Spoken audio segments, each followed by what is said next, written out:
Hello dear students, आज अपन gate की preparation के लिए एक नई लेक्चर सीरीज शुरू करने जा रहे हैं। मैं आपको इसमें गेट के प्रीवियस ईयर के क्वेश्चंस का सॉल्यूशन इसमें आपको एक्सप्लेन करने वाला हूँ और उसके थ्रू अपन सीखेंगे कि कैसे गेट में क्वेश्चंस आते हैं, कैसे अपने को प्रिपरेशन करनी चाहिए। तो थ्रू क्वेश्चंस अपन थ्योरी को समझेंगे और ये जो क्वेश्चन है वो डिफरेंशियल इक्वेशन का है। तो अपन पहले अपनी लेक्चर सीरीज में अपन डिफरेंशियल इक्वेशन से शुरू करेंगे। डिफरेंशियल इक्वेशन के क्वेश्चंस जितने भी प्रीवियस ईयर्स में आए हैं उनको अपन यहाँ पे सॉल्व करेंगे। और अभी अपन ने सेकेंड सेमेस्टर में डिफरेंशियल इक्वेशन पढ़ी भी है।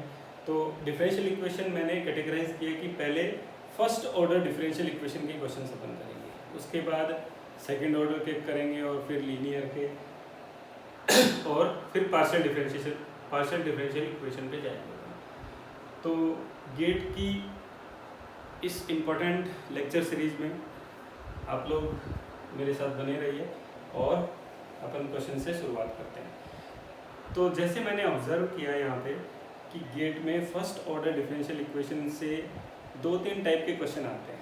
एक तो इनिशियल वैल्यू टाइप के कि डिफरेंशियल इक्वेशन दे रखी है y0 इज इक्वल्स टू 2.25, कोई इनिशियल कंडीशन दे रखी है अपने को, वो सेटिस्फाई करवानी होती है और फिर सॉल्यूशन दे रखा होता है। तो एक तो ये टाइप हो गया। दूसरा थोड़ा कंसेप्चुअल हो गया, जैसे उस फर्स्ट ऑर्डर डिफरेंशियल इक्वेशन का सॉल्यूशन निकालना, अपने को पूरा सॉल्यूशन निकाल के बताना। थर्ड में क्या है कि सॉल्यूशन किस टाइप का आया है, हाइपरबोला आया है, सर्किल आया है। तीसरा इस टाइप का हो गया। कुछ डिफरेंशियल इक्वेशन जैसे ग्राफ से भी अपने पास एक क्वेश्चन आया हुआ है कि ग्राफ दे दिया आपको और उससे आपको डिफरेंशियल इक्वेशन बतानी है। तो ऐसे कुछ कंसेप्चुअल क्वेश्चंस हैं जिनको अपन करेंगे। तो पहला क्वेश्चन अपन ले रहे हैं गेट 2019 से, एमई ब्रांच में आया हुआ है।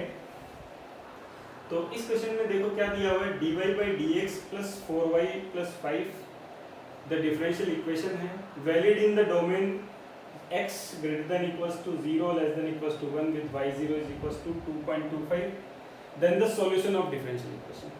ये जो दिया है ये सिर्फ इसकी रेंज दी है अपने को x की, और ये थोड़ा कंफ्यूज करने के लिए देते हैं। बेसिकली अपने पास एक डिफरेंशियल इक्वेशन है और एक बाउंड्री कंडीशन है, इन दोनों को अपने को सॉल्व करना है। तो एक ट्रिक यहाँ पे अपन यूज करेंगे कि जब भी क्वेश्चन किसी इनिशियल कंडीशन के साथ आता है, हायर ऑर्डर डिफरेंशियल इक्वेशन है तो बाउंड्री कंडीशन भी बोल सकते हैं उसको, 2 पॉइंट पे आए तो, पर फर्स्ट ऑर्डर डिफरेंशियल इक्वेशन में अपन इसको इनिशियल कंडीशन ही बोलेंगे।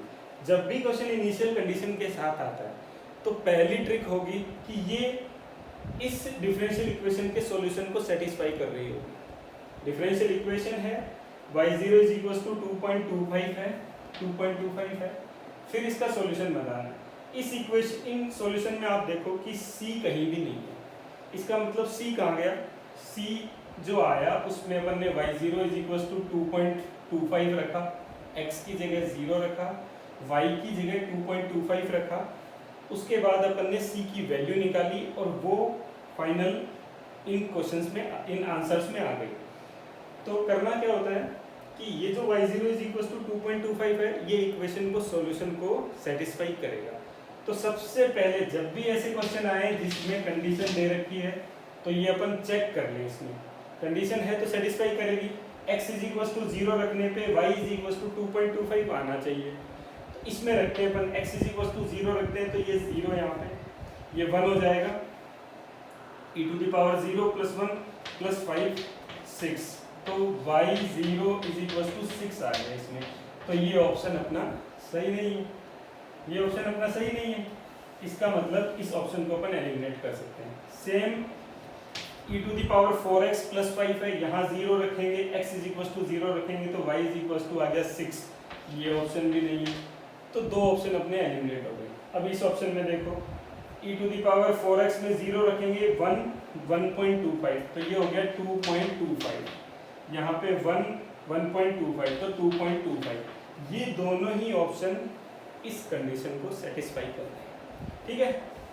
तो अब इन दो ऑप्शन अपने पास एलिमिनेट हो गए ऑटोमेटिक, कि इनिशियल कंडीशन से अपन ने चेक कर लिया और विद इन 2-3 सेकेंड अपना 2 ऑप्शन पे आ गया। अब आता है इसका सॉल्यूशन। भाई इन दोनों में से अपने को बताना पड़ेगा कि सॉल्यूशन क्या है। तो सॉल्यूशन के लिए देखते हैं कि ये फर्स्ट ऑर्डर डिफरेंशियल इक्वेशन है और लीनियर डिफरेंशियल इक्वेशन है। तो इसका सॉल्यूशन निकालोगे आप, y e to the power integration 4 dx is equal to integration 5 e to the power integration 4 dx plus c, ये इसका सॉल्यूशन होता है। पर इसको ऐसे नहीं करके अपन इस इक्वेशन को ध्यान से देखते हैं कि ये जो इक्वेशन है वो कांस्टेंट कोफिशिएंट की लीनियर डिफरेंशियल इक्वेशन है। अपन ने सेकंड ऑर्डर डिफरेंशियल इक्वेशन और हायर ऑर्डर डिफरेंशियल इक्वेशन पढ़ी है, कभी भी अपन क्या करते हैं, अप्लाई नहीं करते उसको फर्स्ट ऑर्डर डिफरेंशियल इक्वेशन को। तो जब देख रहे हैं कि अपन कि ये first order linear differential equation है विद कांस्टेंट कोफिशिएंट, तो इसको अपन CF और PI वाले मेथड से भी सॉल्व कर सकते हैं। तो इसको CF और PI वाले मेथड से सॉल्व करो तो ये क्या है, d + 4y = 5। ऑक्सिलरी इक्वेशन निकालो इसकी, m + 4 = 0, m = -4। तो इसका CF क्या आ जाएगा, c1 e to the power -4x, ये CF आ जाएगा। अब देखो इक्वेशन में, अब यही अपना काम खत्म हो गया, e to the power -4x आ रहा है, तो e to the power -4x यहाँ पे है, e to the power -4x, तो यहीं से अपन इसको टिक कर सकते हैं। PI और निकाल लेते हैं। PI निकालने के लिए क्या करते हैं, 5/d + 4 करेंगे अपन, ये PI होगा। इसको e to the power 0x लिख देते हैं, तो ये 5/4 आ गया सीधा। अब 5/4 को अपन 1.25 लिख सकते हैं। सॉल्यूशन क्या होगा, CF + PI, c1 e to the power -4x + 1.25, c1 e to the power -4x + 1.25, तो c1 e to the power -4x 1.25, यहाँ c1 की वैल्यू 1 है। c1 की वैल्यू कहाँ से निकालोगे आप, यदि पूरा ही इसको सॉल्व करना चाहो तो y0 = 2.25 रखेंगे। तो देखो y में x = 0 रखेंगे तो 2.25, तो 2.25 = c1 e to the power 0x 0 + 1.25, तो ये c1 = आ गया 1। 2.25 में से 1.25 माइनस किया तो 1 आ गया। तो फाइनली अपने पास ये डिफरेंशियल इक्वेशन का सॉल्यूशन आ गया। तो सिंपली 2 स्टेप में ही अपना ये क्वेश्चन हो जाता है कि सबसे पहले अपन ने देख लिया कि y0 = 2.5 रखा है इक्वेशन में, तो पता चल गया कि इन दोनों में से ऑप्शन है। अब e to the power -4x आएगा या 4 आएगा, देखा कि ऑक्सिलरी ये first order linear differential equation है विद कांस्टेंट कोफिशिएंट, तो m + 4 आएगा, m = -4 आ गया, तो c1 e to the power -4x आ गया। यही अपना क्वेश्चन खत्म हो गया। तो इस टाइप के क्वेश्चन को अपन ऐसे करेंगे। अब एक और क्वेश्चन में लिखता हूँ,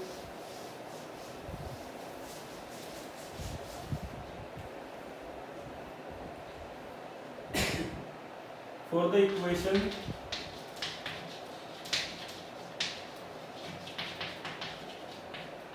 dy by dx is equals to dy by dx plus 7 x square y is equals to 0। First order differential equation है, if y0 is equals to 3/7 then the value of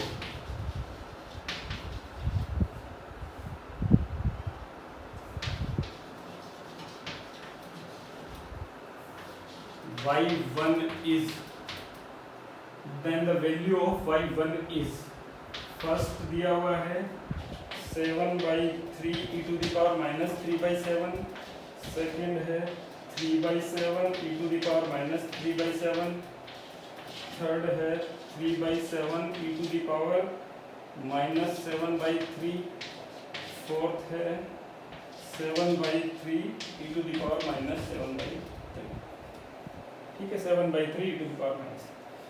अब ये क्वेश्चन भी 2019 का है और ME में आया हुआ ये भी 2019 का क्वेश्चन है और ME में, ठीक है, ME ब्रांच मैकेनिकल ब्रांच। तो इस क्वेश्चन को देखते हैं तो ये फर्स्ट ऑर्डर डिफरेंशियल इक्वेशन है 7x² y, वेरिएबल सेपरेट हो जाएंगे, 7x² उधर और y इतना नीचे आ जाएगा। अब देखो इसमें एक ट्रिक दे दी, y0 = 3.7 है। यदि सॉल्यूशन दिया हुआ होता तो अपन रख के ये वैल्यू रख के चेक कर लेते, पर इसमें क्वेश्चन में पूछ ही लिया y1 की वैल्यू बताओ, तो अपन इसको रख के नहीं, ये y1 की वैल्यू है, y में x = 1 रखेंगे तो ये वैल्यूज आएंगी। इस क्वेश्चन का मतलब ये हुआ। तो अपन इसको अपने को इसको सॉल्व भी करना पड़ेगा। तो इस क्वेश्चन में और कोई चारा नहीं बचता अपने पास सिवाय सॉल्यूशन के, तो अपन रख के नहीं देख सकते। तो सॉल्यूशन देखते हैं। वेरिएबल यहाँ पे सेपरेट हो जा रहे हैं, dy/y = dx या फिर -7x² dx। इसको इधर ले गए, y को डिवाइड कर दिया, तो log y = -7x³ 3 + c1 आ गया। तो -7/3 यहाँ पे आ गया, -7/3x³ तो चलेगा ही चलेगा। तो -7/3 ये दो ऑप्शन एलिमिनेट हो जाएंगे अपने। तो y = अपने पास आ जाएगा, इसको भी अपन log c रख लें, तो y = c1 या c e⁻³ -7/3x³ हो गया। अब y0 = 3/7 रखना है, y0 = c1 की वैल्यू निकालनी है क्योंकि इसमें c1 नहीं है, तो y में 0 रखेंगे, x की जगह 0 रखेंगे तो c = 3/7 आ जाएगा e⁻0, और इससे आ जाएगा c = 3/7। तो सॉल्यूशन अपने पास आ गया y = 3/7 e⁻⁻7/3x²। ये सॉल्यूशन आ गया अपने पास। ठीक है, अब इसमें पूछा क्या है क्वेश्चन में, y1 की वैल्यू बताओ, तो 1 की वैल्यू x = 1 रखेंगे, तो 3/7 -7/3x², 3/7 e⁻⁻7/3, थर्ड ऑप्शन अपना करेक्ट हो जाएगा।